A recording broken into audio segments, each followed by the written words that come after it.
Hello everyone, this is Ankita Awasthi. Welcome to my channel Ankita's visions. तो बच्चों, आज के इस वीडियो में हम Bihar CHO, UP CHO, Rajasthan CHO, Gujarat CHO इसका पार्ट 2 शुरू करने जा रहे हैं। बेसिकली आपको मैंने जो पार्ट 1 था उसमें कुछ क्वेश्चंस बताए थे और ये है हमारा पार्ट 2 जिसमें मैं कुछ क्वेश्चंस के बारे में बताने वाली हूँ। और ये ऐसे क्वेश्चंस हैं जो ऑलमोस्ट हर एक एग्जाम में पूछे ही जाते हैं, क्योंकि ये जो क्वेश्चन है ये यहाँ पे जनरल साइंस के हैं।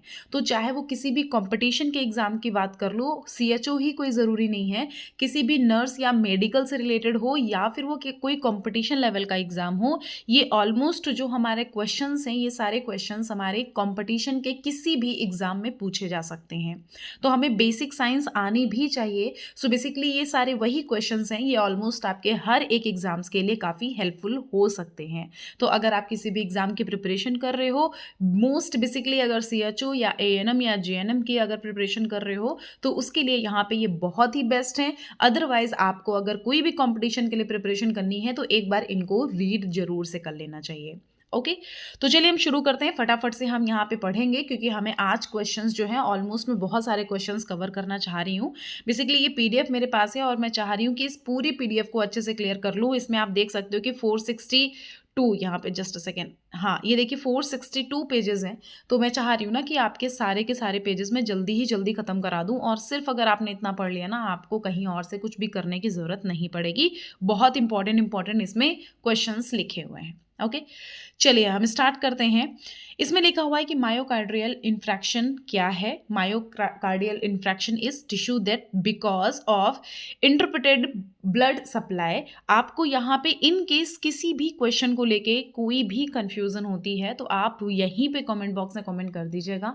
मैं आपको पूरी तरह से कमेंट में उस क्वेश्चन को अच्छे से एक्सप्लेन भी कर दूंगी, आपको जो भी क्वेश्चन पूछना है। अदरवाइज आपको यहाँ पे जिसमें भी कंफ्यूजन है आप बोल दीजिएगा, अदरवाइज आप यहाँ पे डायरेक्टली क्वेश्चन के आंसर देख लीजिएगा। ठीक है, नेक्स्ट क्वेश्चन है कि होल्टर स्टडी की जाती है। बेसिकली हम होल्टर स्टडी जब भी हार्ट से रिलेटेड कोई भी चीज़ करना चाहते हैं तो हम हार्ट से रिलेटेड कोई भी अगर चेकअप होगा तो उसके लिए होल्टर स्टडी करी जाती है।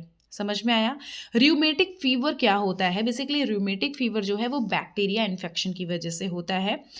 एंजियोग्राफी जो है, angiography basically study of artery, जो हमारे शरीर में आर्टरी और वेन होती है ना, धमनी और शिराएं, उनकी जो पढ़ाई होती है उसको करने के लिए हमारा एंजियोग्राफी की ज़रूरत पड़ती है। एंजियोग्राफी बेसिकली आर्टरी की स्टडी के लिए है। ठीक है, ईसीजी जांच क्या है? बेसिकली ईसीजी जांच जब भी कुछ हृदय से रिलेटेड होता है तब हम ईसीजी जांच करते हैं। अच्छा, क्या किसी को ईसीजी का फुल फॉर्म पता है? नहीं, इलेक्ट्रो कार्डियोग्राम। तो आपको ये इंपॉर्टेंट रखना है, यहाँ ई से इलेक्ट्रो, सी से कार्डियो और जी से ग्राम। ओके, नेक्स्ट हमारा आता है लिम्फ ऑर्गन क्या है। बेसिकली लिम्फ ऑर्गन हमारे थाइमस और स्प्लीन है।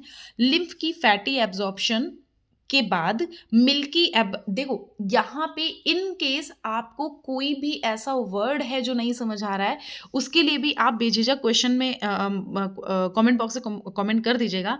वरना मैं आपको एक चीज़ बोलूँ, मेरे पास आपको बताया भी है कि मैंने एक टेलीग्राम चैनल भी है जो ओपन कर रखा है। If you want to join that तो फिर मैं उसके लिए लिंक आपको डिस्क्रिप्शन बॉक्स में दे दूंगी, तो आप वहाँ पे जा करके ना एक बार बता दीजिएगा। अगर आप वहाँ पे ज्वाइन करना चाहते हैं कर दीजिएगा। इन केस आपको ये चाहिए, ये आपको पीडीएफ चाहिए तो मैं आपको क्लियरली वहाँ पे दे दूंगी। ठीक है, तो यहाँ पे याद रख लीजिएगा कि लिम्फ की फैटी एब्जॉर्प्शन के बाद जो प्रोसेस होती है उसको हम काइल बोलते हैं। ठीक है, फिर स्प्लीन प्रेजेंट होता है लेफ्ट हाइपोकार्डियटिक रीजन में। इन्फ्लामेशन मतलब जो स्वेलिंग हो जाती है, और enlargement of lymph node is क्या कॉल्ड, क्या कहलाता है? इसको हम बोलते हैं लिम्फेडेनोपैथी।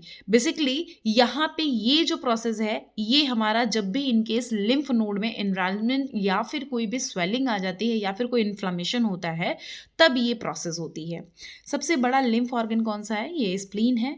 और लिखा हुआ है फीटस में ब्लड सेल का फॉर्मेशन होता है लीवर और बोन मैरो में। फिर लिखा हुआ है कि large collection of lymphoid tissue are found in small intestine that is known as Peyer's patches। आपको बहुत इंपॉर्टेंट है ये, इंपॉर्टेंट क्वेश्चन आप टिक भी कर लो, इवन जो मैं इंपॉर्टेंट बता रही हूँ वो नोट डाउन भी कर लेना। फिर लिखा हुआ ट्यूमर रिमूवल ऑपरेशन में सामान्य तथा पास मतलब लोकल एरिया लिम्फ नोड निकाल दी जाती है, क्योंकि सेकेंडरी ट्यूमर को लोकल लिम्फ नोड में होने से रोकने के लिए।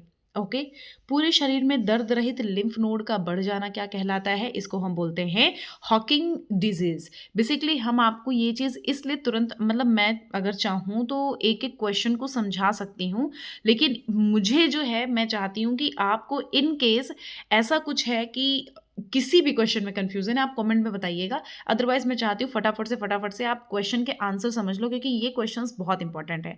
हॉकिंस लिम्फोमा का मतलब होता है जो लसिका तंत्र होता है उसमें जो कैंसर होता है उसी की बात करी गई है।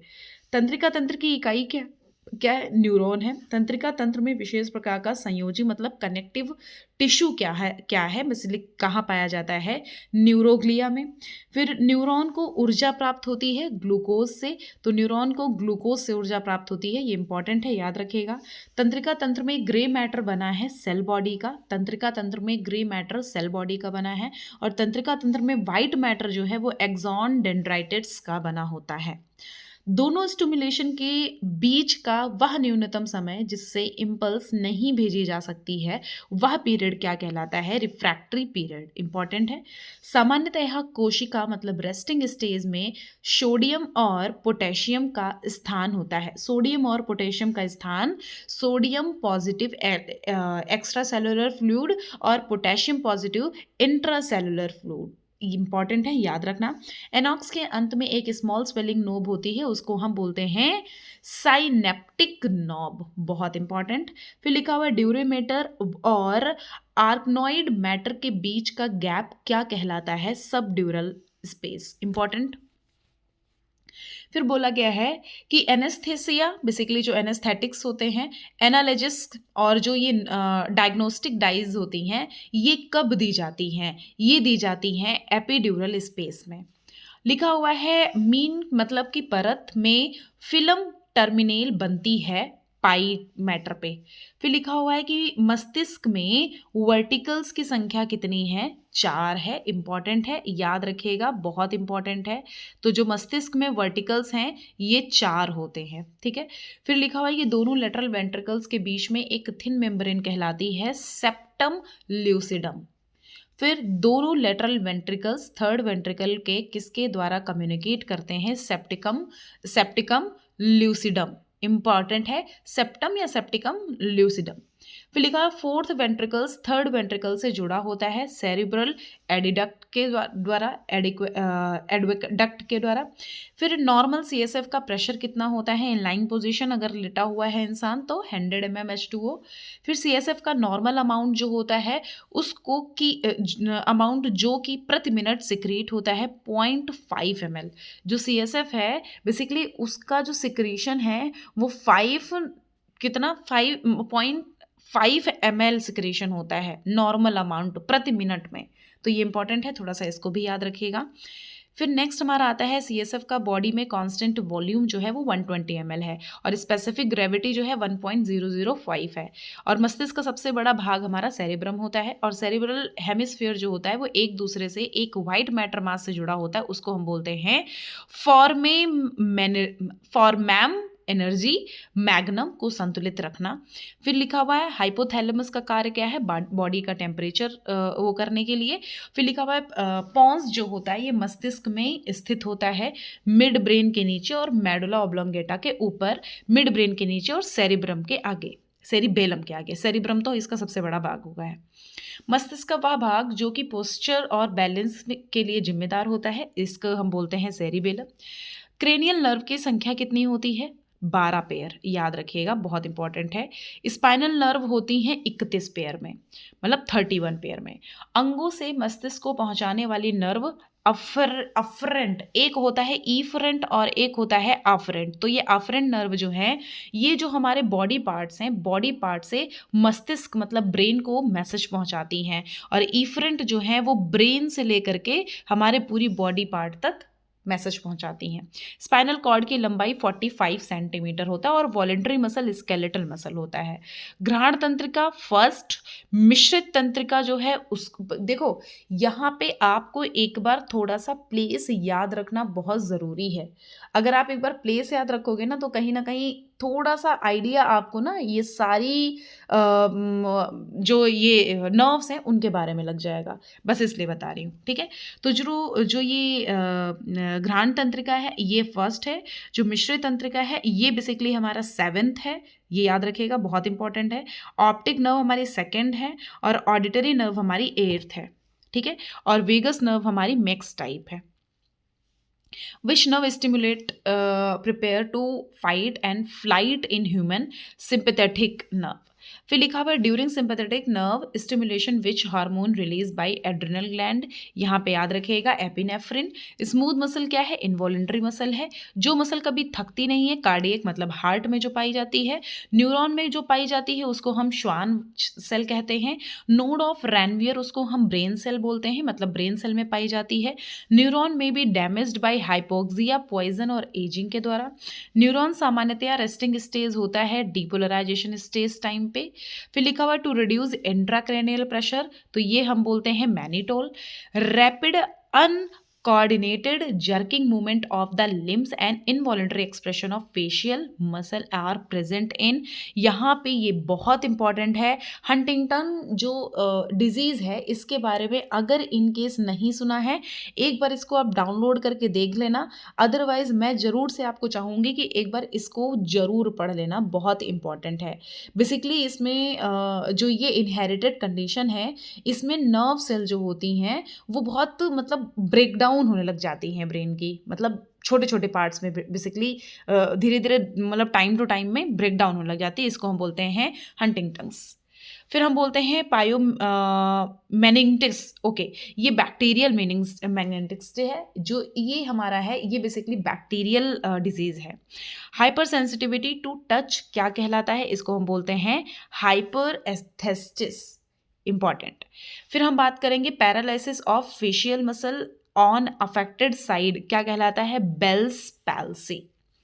फिर यहाँ पे आता है कि गुलियन बेरे सिंड्रोम जो है ये क्या होता है? तो ये न्यूरोलॉजिकल डिसऑर्डर है।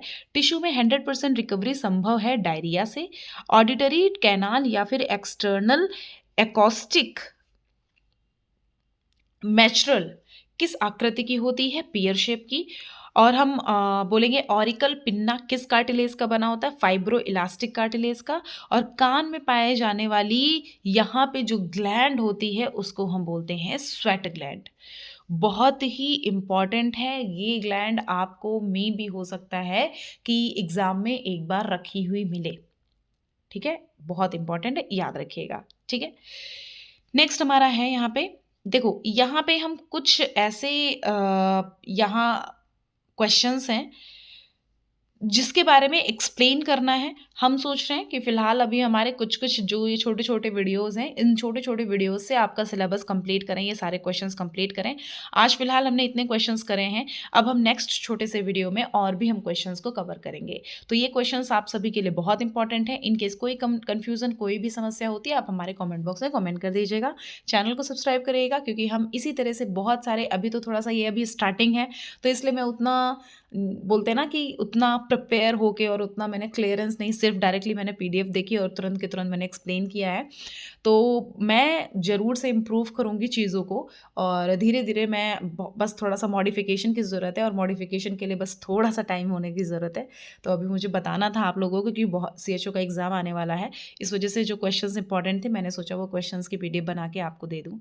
तो ये पीडीएफ आप ले सकते हो। फिलहाल मैं आपको ये पीडीएफ अपने टेलीग्राम ग्रुप पर दे दूँगी। अगर आपको चाहिए होगी तो टेलीग्राम ग्रुप पे या फिर आप कमेंट बॉक्स में कमेंट कर दीजिएगा। थैंक यू सो मच बच्चों।